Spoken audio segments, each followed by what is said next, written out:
Hey, welcome back to YT Finance, and this is the channel where I went to business school so you didn't need to, and today we are talking about Sofi Technologies SOFI stock and how this company has recently released around 3 ETFs. 2 of these are newer than the third one, however, I do want to put these ETFs on your radar because this will increase Sofi Technologies' overall revenues. We're also going to talk about how Sofi Technologies is betting that the current administration will be extending the student loan moratorium at least for 6 more months, which is exactly what I predicted in a previous video, that the student loan moratorium or the student loan payment freeze will last until the first half of 2023. So for more videos like this one, remember to go and smash that like button right now, comment your thoughts down below, subscribe if you are new, and without further ado, let's just jump right into today's stories.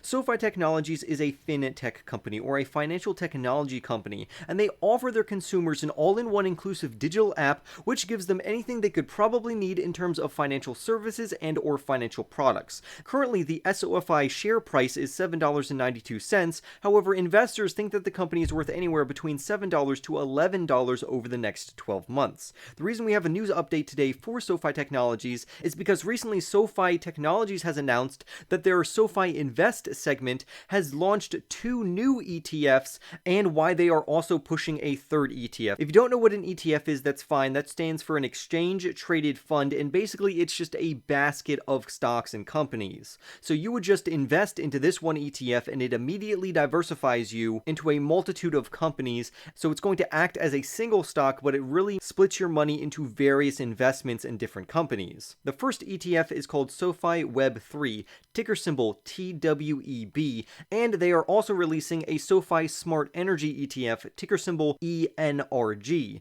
And the reason why they are releasing these ETFs is because both of these industries are rapidly growing right now. So Sofi Technologies not only wants to capitalize on this current momentum, but they also want to be able to extend an ETF to their investors so they can also get in on the action and hopefully achieve phenomenal future financial growth from this. The CEO of Sofi Technologies commented on both of these ETFs by saying, and I quote, "Our selection of Sofi branded ETFs enables us to offer accessible, affordable, and diversified investments designed with our members in mind, which has proved especially important for the influx of new investors we have welcomed recently." He goes on to say, "Sofi has a unique perspective on how the next generation spends, saves, and invests their money, given our breadth of products. With this next phase of ETF launches, we are focusing on funds that help people get their money right while also allowing them to invest in what they are most passionate about right now.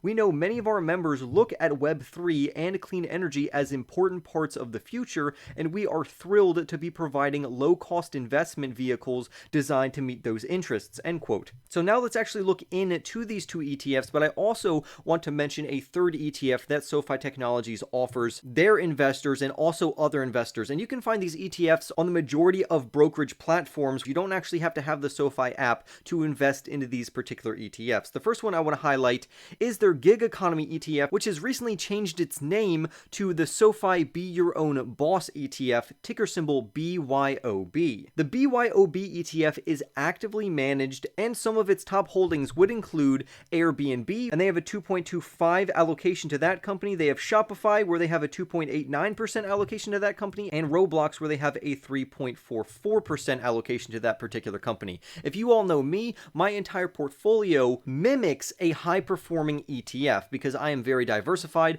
I don't allocate more than a 5% initial allocation to any single company, and by doing this, it actually prevents me from paying an expense ratio. And an expense ratio for all of these ETFs that I'm going to talk about is 0.59%, and that's what you're going to be passively paying to invest into these ETFs. Now remember, this is not an active payment, so it's not like you're going to have to actively put in money just to own this ETF. They will automatically take this expense ratio out from any of your profits or earnings. If you want a larger breakdown of this gig economy ETF, or now it's called the Be Your Own Boss ETF, we have it on screen right here where you can see all of their portfolio weights. So this is a very good ETF in general. However, I personally think that the expense ratio is too high, and the reason why they have a high expense ratio is because this ETF is actively managed. The problem that I have with actively managed ETFs is not only that normally they have a higher expense ratio because that expense ratio goes to the quote-unquote management fee,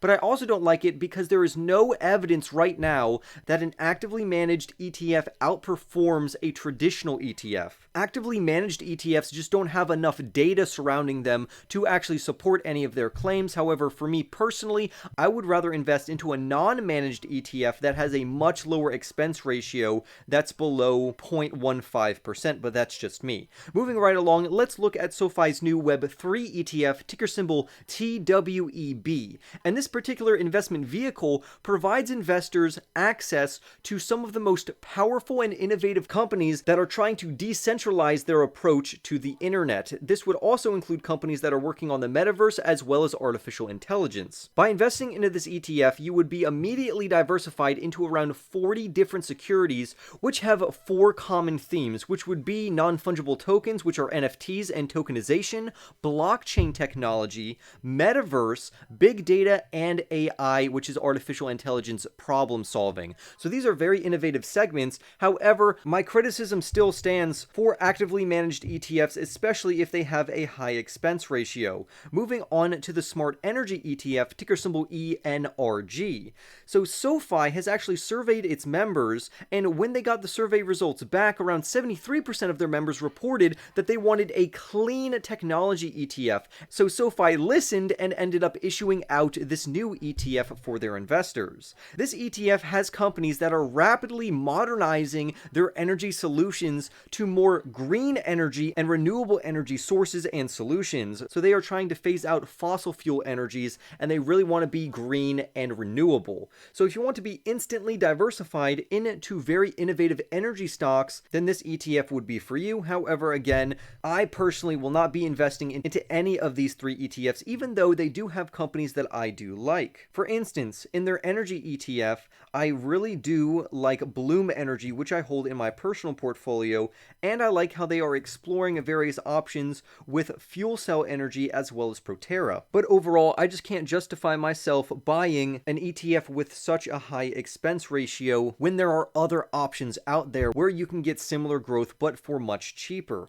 You could also simply just go on Sofi Technologies' website and invest into these top 10 companies or their top 10 holdings, and that way you have a mini ETF inside of your overall portfolio and you don't have to pay any expense ratio. You simply just have to go to the ETF that you want, highlight the companies that you want, and then just invest into those companies. So now you not only get the growth benefit of this ETF, but you also don't have to pay the expense ratio. Moving right along, let's conclude the video by talking about SoFi predicting that the student loan moratorium and the student loan freeze will be extended by the Biden administration. Currently, Sofi Technologies had a fantastic Q2 earnings report where their CEO even provided an update by saying how resilient the company has been despite the overall macroeconomic environment of rising interest rates and insane inflation. However, it was the CFO, who is the Chief Financial Officer, who actually said what everyone was thinking. As usual, in the Q2 earnings report, they gave projections for Q3 and what the full year of 2022 is looking like. However, these outlooks and forecasts actually assume something about the federal student loan moratorium, and I'll just let the CFO tell him yourself by quoting him, because he says, "Our outlook also assumes the federal student loan payment moratorium will last until January 2023, which would result in a late Q4 2022 benefit based on the trend experienced in 2021. This sentiment is also echoed by the CEO or Chief Executive Officer of SoFi Technologies in a blog post where he wrote, "If the government needlessly extends the broad moratorium for a 4th time, not only will it add to the country's inflation woes and unnecessarily give to the wealthy who are willing and able to repay their debts, but it will severely disrupt people's ability to make long-term financial plans," end quote. As of right now, the latest extension by President Joe Biden was from April to the end of August, which is supposed to end on August 31st. However, with that being said, I still think it's going to be extended because Biden himself even promised a decision regarding the student loan moratorium by the end of August. We also know from a previous video video that I did that CNBC reports that the president actually wants to spend around $321 billion to forgive up to $10,000 of student loan debt for each student. However, we have seen no updates from this particular policy and whether or not it will actually take effect. Right now, most Democrats are in favor of the student loan forgiveness policy, and they actually want to see Biden extend the student loan moratorium and the student loan payment freeze until at least the end of the year. On the other hand, Republicans are pushing back because they say it's unfair to the financial lenders and it's also unfair to the Americans who are actually paying on their student loan debts responsibly. So I would love to hear your thoughts on the student loan moratorium. Do you think it's going to be extended, or do you think it will actually end at the end of August? Also, do you think that the policy to forgive up to $10,000 for each student is going to be applicable, and do you think it will actually go through? I'd love to hear your thoughts down below. Remember to go and smash that like button, subscribe if you are new, and I will see you in the next YT video.